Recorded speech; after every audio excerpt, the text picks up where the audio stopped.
Halo guys, apa kabar? Kembali lagi bersama Ari Movie. Pada kesempatan kali ini saya akan melanjutkan series Fast Furious yang kedua. Bagi teman-teman yang belum nonton film pertamanya, disarankan untuk menontonnya terlebih dahulu. Linknya ada di deskripsi video. Baiklah, tanpa banyak spoiler di awal, langsung saja ke alur ceritanya. Di awal film kita diperlihatkan dengan sekumpulan beban orang tua yang hendak bersiap melakukan balap liar.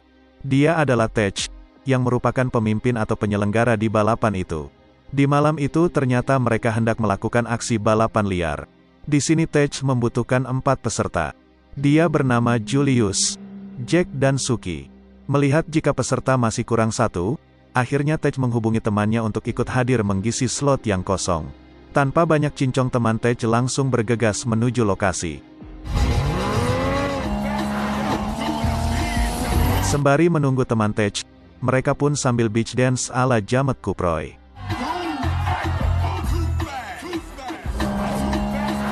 Setelah cukup lama menunggu, akhirnya teman Tej telah tiba di lokasi. Dan faktanya ternyata dia adalah Kanner.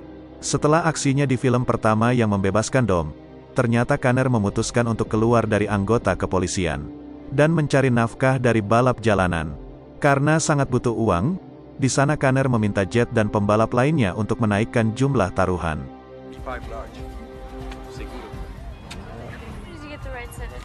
Pada saat itu pula Kanner melihat wanita seksi yang menjadi penonton, sehingga membuat Kanner tak bisa mengalihkan pandangannya. Dan pada akhirnya yang ditunggu-tunggu pun tiba.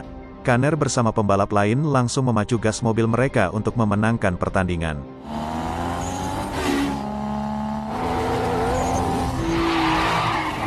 Pada saat itu Kanner dan Jack saling menunjukkan kemampuan mereka, di mana mereka saling salib menyalip untuk merebut posisi pertama. Sedangkan Julius dan Suki berjibaku di posisi ketiga dan 4.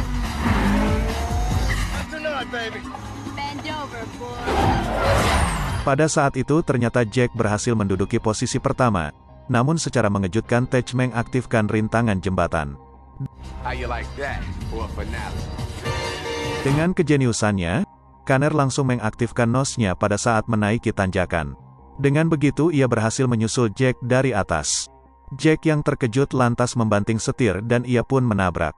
Sedangkan Julius yang bernyali kecil langsung menghentikan mobilnya. Hingga akhirnya Kannerlah yang berhasil menjadi juara, disusul Suki yang di posisi kedua. Setelah itu Kanner mencoba untuk menunjukkan tajinya mengepek Monica, namun sial datanglah polisi di saat bersamaan, sehingga membuat mereka semua bergegas kabur dari sana. Terlihat di sana jika para polisi hanya memburu Kanner seorang, di mana mereka terus mengejar dan menembaki mobil Kanner menggunakan senjata pengendali kemudi.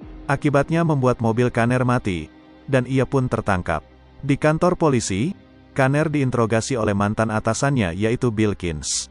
Bilkins mengungkapkan kekecewaannya terhadap Kanner yang lebih memilih keluar dari kepolisian untuk membebaskan Dom. Bilkins berkata jika ia dengan sengaja mengincar Kanner, karena mereka butuh bantuan Kanner untuk menyelesaikan suatu misi. Dan apabila misinya berhasil, maka semua catatan kriminal Kanner akan ia hapuskan. Bilkins menyuruh Kanner untuk menyusup dan menjadi mata-mata di kelompok kartel Veron. Veron adalah bos kartel narkoboy kelas kakap. Bilkins juga berkata jika di sana sudah ada agen polisi wanita yang menyamar sudah sejak lama. Terungkap Veron sedang membutuhkan driver barbar untuk membawa miliaran uang hasil penjualan narkoboynya. Maka dari itu Bilkins sangat membutuhkan jasa Kanner kembali. Kanner pun setuju, dan ia akan didampingi oleh polisi cupu bernama Joko. Namun sebelum itu Kanner menanyakan tentang mesin dan mobil kepada Joko. Karena Joko tak mengerti hal itu, lantas ia menjawab dengan nama-nama organ tunggal dan jenis goyangan hot ala Jamet Kuproy. Akibatnya membuat Kanner menolak Joko untuk menjadi rekannya. Kanner pun meminta kepada Bilkins untuk memilih sendiri calon rekannya. Keesokan harinya Kanner pun mengajak Bilkins ke kota Barstow, di mana di sana terdapat ajang adu tubruk mobil. Dia adalah Roman, orang yang akan Kanner pilih menjadi rekannya di misi rahasia itu. Dan faktanya ternyata dia juga adalah teman masa kecilnya Kanner. Ternyata saat ini Roman masih menjadi tahanan rumah, akibat mencuri mobil berapa tahun yang lalu. Setelah pertandingan itu usai, Kanner langsung menghampiri dan menyapa Roman. Roman yang melihat Kanner lantas menunjukkan muka tak senang. Tanpa babi bu, Roman langsung membogem Kanner hingga terjadilah baku hantam. Dan terungkaplah fakta mengapa Roman sangat marah kepada Kanner. Roman mengira jika gara-gara Kanner lah yang membuatnya tertangkap dan dipenjara selama 3 tahun. Setelah emosi Roman mereda, Kanner langsung menawarkan kesepakatan kepada Roman. Kanner berkata jika Roman bersedia membantunya menyelesaikan misi itu, maka gelang kaki dan catatan kriminal Roman akan dihapuskan. Sebelum melakukan tugas itu, Kanner dan Roman mendapatkan mobil keren masing-masing. Kanner pun dibuat terkejut karena di sana terdapat Monica, wanita seksi yang ia taksir di balapan sebelumnya. Faktanya ternyata Monica adalah agen polisi yang menyamar terlebih dahulu ke dalam kelompok Veron. Dan saat ini ia sudah dipercayai Veron, hingga dijadikan pacar oleh Veron. Setelah itu Kanner, Monica dan Roman langsung bergegas menjalankan tugasnya. Akibat kecantikan Monica, membuat Kanner tak bisa mengalihkan pandangannya. Setibanya di kediaman Veron, mereka bertemu dengan 6 orang lainnya yang juga ingin melamar pekerjaan sebagai driver pembawa uang. Pada saat itu Veron menyampaikan tugas pertama kepada mereka. Veron menyuruh mereka untuk mengambil paket yang berada di dalam mobil Ferrari miliknya yang saat ini telah disita. Mobil tersebut berada di Little Haiti. Veron juga berkata barang siapa yang berhasil mengambilnya, maka mereka akan mendapatkan imbalan yang sangat banyak, sekaligus diterima menjadi drivernya. Mendengar hal itu lantas dengan cepat mereka berlomba-lomba untuk mengambilnya terlebih dahulu. Kanner, Roman bersama 6 driver lainnya pun langsung tancap gas sambil menunjukkan skill balap mereka.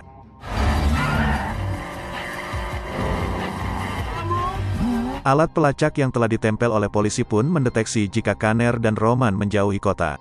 Para polisi yang melihat itu pun mengira jika Kanner dan Roman berniat kabur dari misi.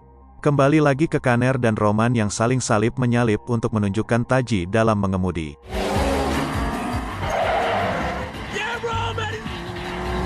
Sedangkan ke-6 driver yang skillnya masih di bawah rata-rata, malah satu persatu gagal dan tewas akibat kecelakaan.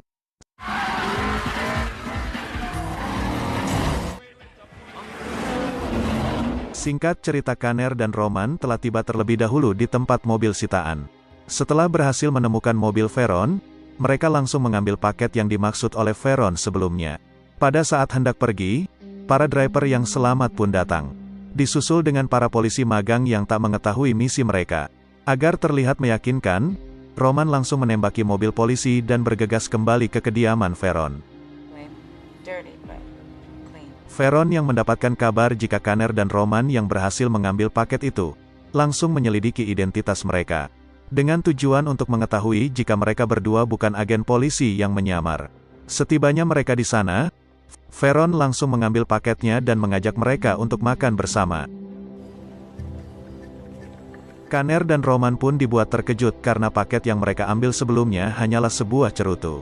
Veron pun berkata jika itu hanyalah sebuah tes untuk mereka. Dan Veron mengatakan jika misi sebenarnya adalah di pantai utara untuk mengambil sebuah barang yang sangat berharga di sana. Dan apabila misi itu berhasil, maka mereka akan mendapatkan imbalan sebesar $100.000. Mendengar imbalan sebesar itu, lantas membuat jiwa rakus Roman bergejolak. Ia meminta imbalannya dinaikkan 2 kali lipat kepada Veron. Mendengar hal itu lantas Veron menolak, dan mengajak mereka untuk hadir di sebuah pestanya nanti malam. Setelah itu Kanner mengajak Roman untuk bersantuy di bengkel milik Tej, sembari mencuci mata melihat ciwik-ciwik cantik nan seksoi. Kanner pun menyuruh pegawai Tej untuk mengecek mesin mobil sekaligus melepaskan GPS yang dipasangi oleh polisi. Pada saat itu pula, akhirnya Kanner menyadari jika mereka sedang diintai oleh 2 anak buah Veron. Melihat itu lantas dengan cepat Roman mengerjai mereka berdua, dengan cara menyemprotkan bensin lalu membakarnya. Melihat kelengahan itu lantas dengan cepat Kanner dan Roman bergegas kabur untuk memberikan informasi kepada agen polisi. Setibanya di markas, terlihat salah satu agen polisi nampak sangat marah kepada Roman yang hampir menembak ia di Little Haiti sebelumnya. Di sana Kanner memberikan informasi yang mereka dapatkan kepada agen Bilkins. Setelah selesai memberikan informasi, mereka pun pergi. Di sana Kanner mengungkapkan kecurigaannya terhadap agen Markham yang seolah dengan sengaja ingin membongkar penyamaran mereka kepada Veron. Untuk menghindari hal yang tak diinginkan, akhirnya Kanner memiliki satu rencana untuk lepas dari jeratan polisi pengkhianat dan Veron. Kanner akan meminta bantuan dari Tej untuk mengadakan balapan dengan dua orang yang gagal sewaktu seleksi driver sebelumnya. Kanner berkata kepada Roman jika mereka butuh dua mobil lain agar mereka tak memakai mobil inventaris yang dipasangi GPS oleh polisi ini. Singkat cerita malam pun tiba, berkat Tej yang mengatur semuanya. Akhirnya dua lawan Kanner tiba. Di sana mereka sepakat untuk taruhan mobil di malam itu. Namun sebelum balapan, Roman nampak tak yakin jika mereka akan menang. Mengingat jika mesin mobil lawan mereka lebih canggih dan edan. Kanner pun meyakinkan Roman jika mereka pasti akan menang, karena ia telah memiliki satu rencana jitu untuk memenangkan balapan ini. Dan balapan pun dimulai, di mana Roman menghadapi si Gondrong. Dari awal Roman sudah dibuat kaget, karena mesin si Gondrong melaju sangat cepat. Tidak itu saja, Gondrong juga berbuat curang. Di mana ia dengan sengaja menabrak papan baliho hingga membuat Roman kehilangan kendali. Dan tibalah giliran Kanner yang akan melanjutkan balapan. Karena Roman sebelumnya tertinggal jauh, lantas Kanner pun juga kalah start dari lawannya. Melihat itu lantas Kanner menggunakan strategi nekatnya, di mana ia dengan sengaja menantang sang lawan untuk adu banteng. Karena nyali sang lawan sangatlah kecil, dengan cepat ia membanting setir hingga membuat mobilnya mengalami penurunan speed. Alhasil Kanner pun memiliki kesempatan untuk menyusul beliau. Dengan cepat ia mengaktifkan NOS, dan ia pun berhasil memenangkan balapan lalu mengambil mobil mereka berdua.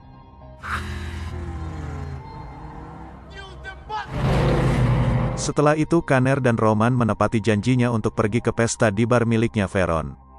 Di dalam sana mereka dibuat terkejut setelah Veron memperkenalkan salah satu detektif senior yang juga bekerja sama dengannya.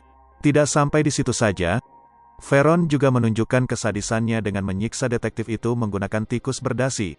Maksudnya tikus selokan.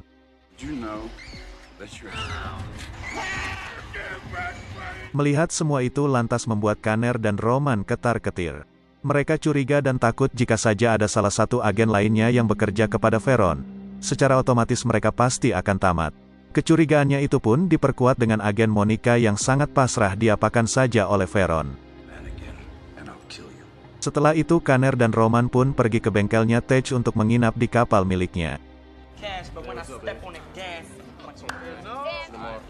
Pagi harinya Kanner yang tidur di kapal Tej ditemui oleh Monica. Monica mengatakan jika Veron akan membunuh mereka berdua setelah Kanner dan Roman berhasil menjalankan misi itu. Dua anak buah Veron pun curiga dan hendak menggeledah kapal Kanner dan Roman. Dengan cepat Roman langsung mengalihkan perhatian mereka berdua. Dengan cepat Monica bergegas kabur sebelum kepergok oleh mereka.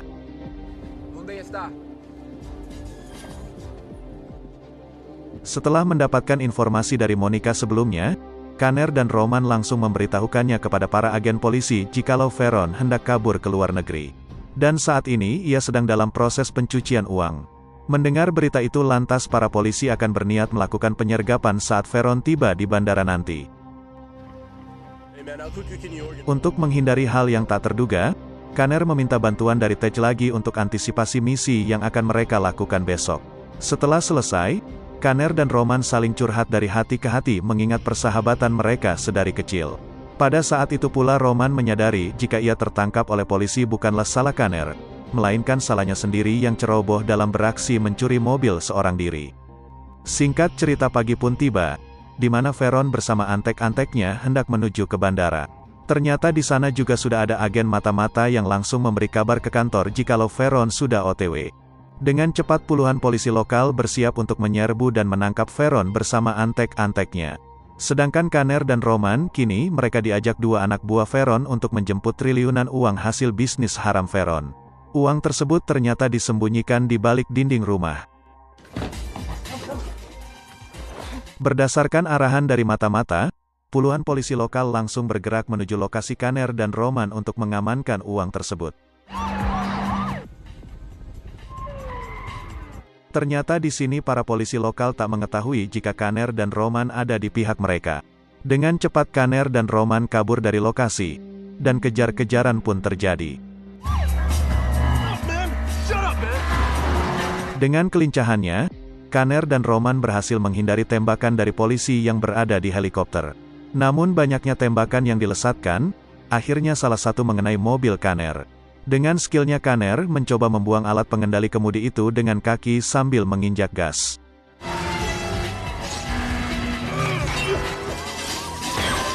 Walaupun mereka sudah tertinggal jauh, para polisi itu tetap saja memburu Kaner dan Roman kemanapun. Kaner dan Roman pun memasuki sebuah ruko untuk menjalankan strategi yang mereka buat bersama Tej sebelumnya. Dan setelah rukonya dibuka, para polisi itu pun dibuat terkejut dan bingung karena banyaknya mobil sport yang keluar. Melihat itu lantas dengan cepat Kaner dan Roman mengganti mobil mereka dengan mobil hasil taruhan mereka sebelumnya.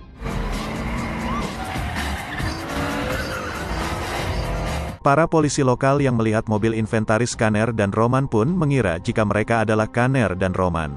Namun setelah mereka terkepung dan tertangkap, ternyata dia adalah Tej dan Suki yang dengan sengaja memakai mobil itu untuk mengelabuhi para polisi. Dengan begitu Kaner dan Roman bebas dari kejaran para polisi. Sedangkan para agen yang hendak menyergap Veron di bandara dibuat kaget karena Veron tak ada di sana. Kembali lagi ke Roman yang langsung melontarkan anak buah Veron sesuai rencananya dengan Kaner. Dan pada saat Kaner hendak melontarkan salah satunya lagi, ia mengurungkan niatnya itu setelah beliau mengatakan jika rencana pertemuan di bandara dibatalkan. Dan dipindahkan ke salah satu dermaga kapal yang dirahasiakan. Untuk mengetahui lokasinya akhirnya Kaner mengikuti arahannya saja. Setibanya di lokasi, ternyata Veron sudah mengetahui jika Monica adalah agen polisi yang menyamar. Veron pun bergegas membawa Monica, dan ia menyuruh anak buahnya untuk mengeksekusi Kaner. Namun sebelum itu terjadi, datanglah Roman yang langsung menyelamatkan Kaner dari kematian. Setelah cukup lama baku hantam, akhirnya Kaner dan Roman berhasil mengalahkan anak buah Veron itu. Melihat Monica dalam bahaya, lantas dengan barbar Kaner memacu mobilnya dengan kecepatan penuh. Setelah posisinya dirasa pas, dengan nekat Kaner mengarahkan mobilnya terbang ke kapalnya Veron.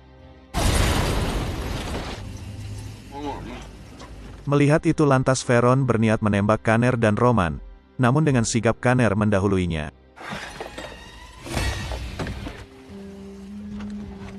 Hingga akhirnya misi pun selesai, di mana Kaner dan Roman memberikan triliunan uang tersebut kepada polisi sebagai bukti kejahatan Veron. Bilkins pun senang dan mengatakan jika catatan kriminal mereka berdua telah bersih.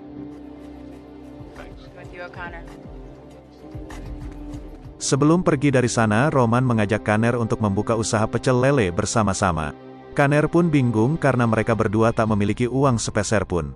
Dengan tidak terduga ternyata Roman telah menyelipkan beberapa gepok uang yang ia curi dari barang bukti polisi, dan film pun selesai. Oke guys, itulah alur cerita film Fast Furious series kedua. Seperti biasa jika kalian suka video ini jangan lupa untuk klik like dan subscribe channel ini. Sekian dan terima kasih, salam pempek telok.